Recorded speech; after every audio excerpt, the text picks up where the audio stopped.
Hoje nós vamos ver um vídeo aqui que eu assisti no Oeste Sem Filtro. Eu sou o assinante da revista Oeste desde o primeiro ano dela lá, em 2021, se não me engano.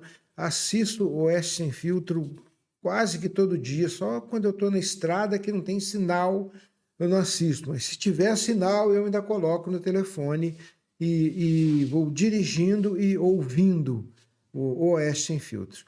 Então eu vou colocar aqui para vocês um trecho do programa de hoje que traz a explicação de um advogado que realmente entende do assunto, do que é essa lei Magnitsky e o que significa as sanções dessa lei para o país todo, o efeito disso no país todo. É catastrófico. Vamos lá, não vamos perder tempo não, vamos direto para o vídeo.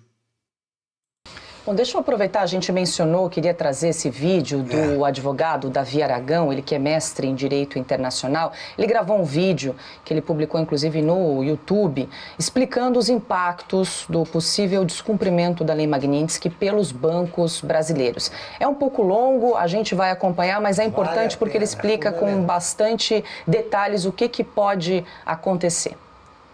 Quando o país desafia as sanções primárias da Lei Magnitsky, os americanos ativam algo que é chamado de Protocolo de Destruição Total. É uma segunda linha de ataque criada especificamente para quebrar países rebeldes. É como se fosse uma guerra em duas frentes. Primeiro, eles atacam a pessoa sancionada. Depois, atacam quem protege essa pessoa. E o Brasil inteiro pode acabar virando alvo disso. Vou explicar cada uma das armas dessa máquina de guerra financeira. A primeira arma são as sanções setoriais contra o sistema bancário brasileiro. É como se os americanos cortassem todas as artérias que ligam o Brasil ao sistema financeiro mundial. O mecanismo funciona assim: eles criam uma lista negra secundária. Se bancos brasileiros conscientemente descumprirem sanções do Magnitsky, entram automaticamente nessa lista. E aqui está o truque perverso: não precisam sancionar todos os bancos, basta sancionar 2 ou 3 bancos. Imaginem o Banco do Brasil sendo incluído na SDN list. Resultado: o banco não pode fazer mais correspondent banking com qualquer banco americano, não pode processar pagamentos em dólares, não pode participar de financiamento de comércio exterior. Mas a coisa fica ainda pior. Por causa da regra de contaminação, qualquer banco brasileiro que fizer negócios com o Banco do Brasil sancionado também fica sob suspeita. É como uma doença que se espalha pelo sistema inteiro. 48 horas, todos os grandes bancos brasileiros estariam isolados. Itaú, Bradesco, Santander, todos cortados do sistema financeiro global. É a morte clínica do sistema bancário nacional. Protocolo de escalada automática. Aqui está o que torna essa arma tão terrível. Ela tem escala automática. Os americanos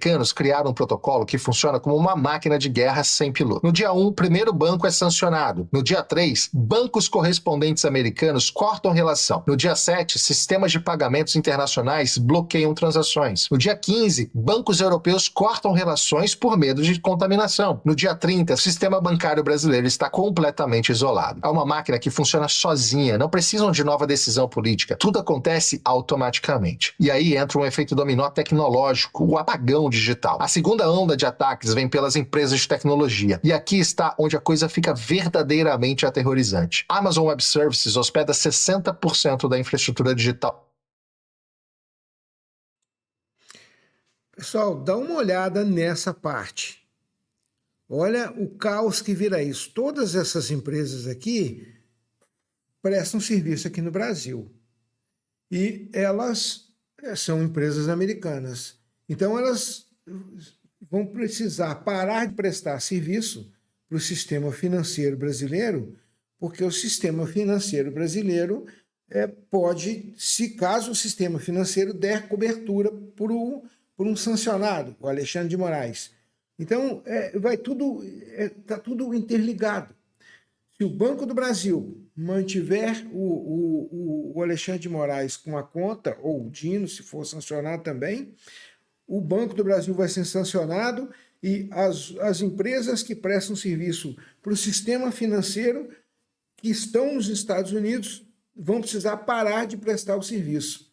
E olha aqui os serviços que essas empresas prestam para o Brasil. O Brasil para, literalmente para. É um apagão mesmo. total dos bancos brasileiros. Microsoft fornece sistemas operacionais para quase todos eles. Oracle roda a base de dados, Cisco conecta as redes, VMware virtualiza todos os servidores. Quando um país é marcado como não compliance com sanções, essas empresas entram em pânico total. Não porque odeiam o Brasil, porque tem terror de perder acesso ao mercado americano. A Amazon fatura 500 bilhões de dólares por ano, sendo que 70% disso vem dos Estados Unidos. Ela não vai arriscar esse negócio para proteger alguns bancos brasileiros. É uma matemática simples. Vou descrever exatamente como seria o apagão tecnológico. Na semana 1, o serviço de hospedagem da Amazon anuncia revisão de compliance, que é um eufemismo para vamos ter que cortar vocês. Bancos brasileiros têm 30 dias para migrar de servidores. Na semana 2, a Microsoft cancela as licenças de Windows Server. A Oracle bloqueia atualizações de segurança e a Cisco para com suporte técnico. Na semana 3, a Google bloqueia as APIs de pagamento. A Apple remove os aplicativos bancários dos sistemas da App Store. Samsung Pay para de funcionar. Na semana 4, toda a infraestrutura tecnológica dos bancos brasileiros está em colapso. Até o Pix pode parar de funcionar com isso. Cartões de crédito, então, nem se fala, quase todos de bandeira americana. A Internet Bank completamente sai do ar. É como se alguém desligasse a eletricidade de todo o sistema financeiro nacional simultaneamente. O advogado Davi Aragão ele vai mais adiante. Ele explica que o Brasil pode, inclusive, ser expulso do sistema SWIFT se não cumprir a lei Magnitsky. Também foi objeto de artigo do Piotto, ficando isolado do mundo, que pode causar, inclusive, impactos no agronegócio brasileiro.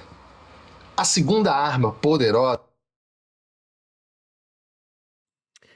Agora vem um caos agora é que vem a pior parte. Vocês acham que que ali já era o apocalipse? Agora que a coisa piora. Agora é que fica feia a coisa. Agora é que vem um verdadeiro apocalipse para o país todo. Ouçam aí o que esse cara vai falar.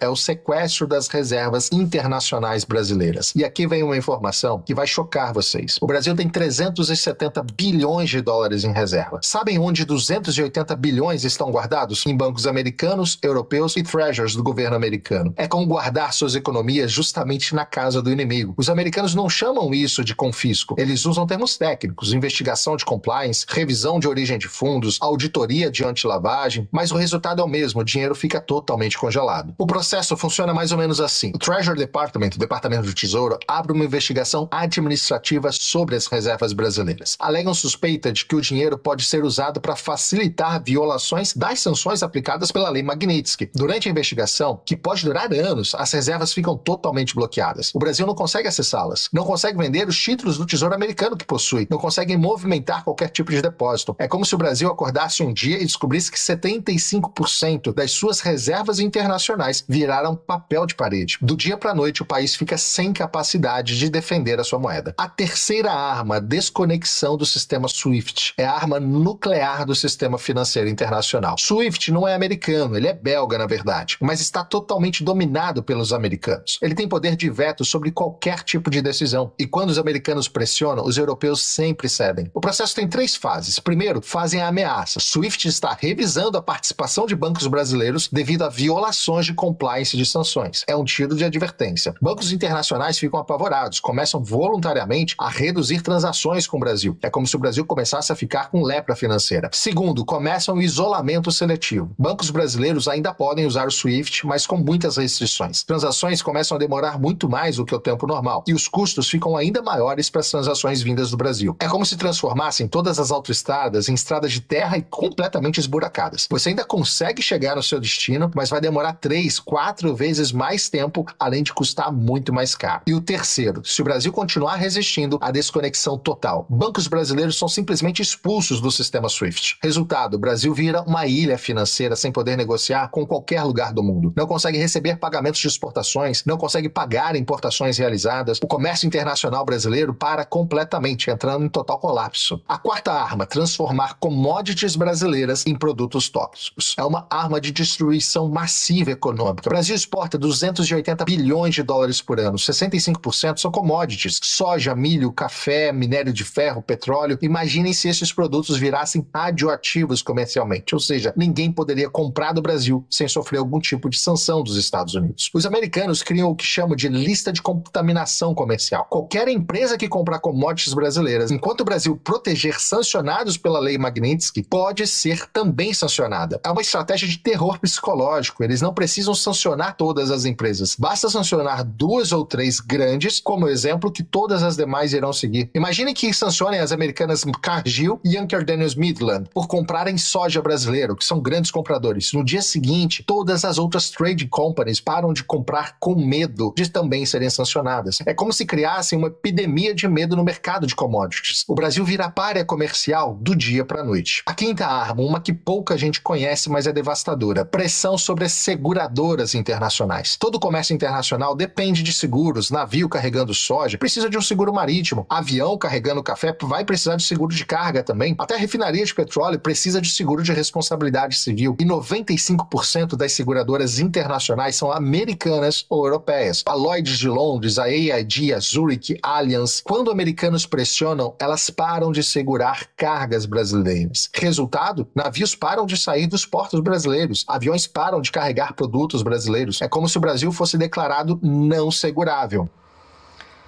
Quer dizer, Augusto, um cenário apocalíptico, né? A gente não sabe se tudo isso vai efetivamente acontecer, mas ele vai trazendo os desdobramentos, né, de possíveis consequências caso o sistema financeiro brasileiro não obedeça. Fica evidente, Paula, que o ministro Flávio Dino não sabe disso. Ele não sabe disso. Não é possível.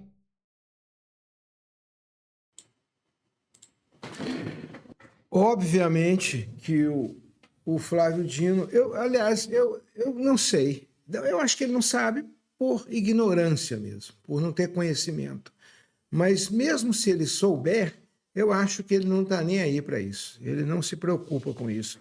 O objetivo, eu já falei no último vídeo que a gente fez aqui, o objetivo desses caras, comunista declarado, e desse povo aí de socialismo e tal, é transformar o Brasil justamente nisso, num pária mundial, numa Cuba, numa Venezuela, que assim o controle deles aumenta. Mas isso eu já falei no outro vídeo. Então, o que eu queria trazer aqui era essa explicação desse advogado. Compartilhe esse vídeo com todo mundo, fale que é importante que a pessoa assista. Logicamente, isso aqui já está, os créditos já foram devidamente registrados e tal, então esse advogado vai receber todos os méritos e merecidamente. A gente vê que ele realmente entende do assunto. Então compartilhe esse vídeo com outras pessoas para que elas entendam o tamanho do buraco que a gente pode entrar. Podemos entrar, não estamos lá. Agora, se depender desses caras que estão aí, desse STF e Companhia Limitada, e esse consórcio que a gente está tendo aí, o objetivo deles é levar a gente realmente para esse caminho aí. Eu espero sinceramente que a gente não vá. Estou fazendo a minha parte. Vamos lutar daqui, a gente luta daqui e vocês lutam daí. Compartilhe o vídeo aí, curta o canal e ajuda a gente a crescer, porque a gente precisa muito disso e precisa resgatar o Brasil de novo, de volta para os brasileiros. Até o nosso próximo vídeo. Forte abraço.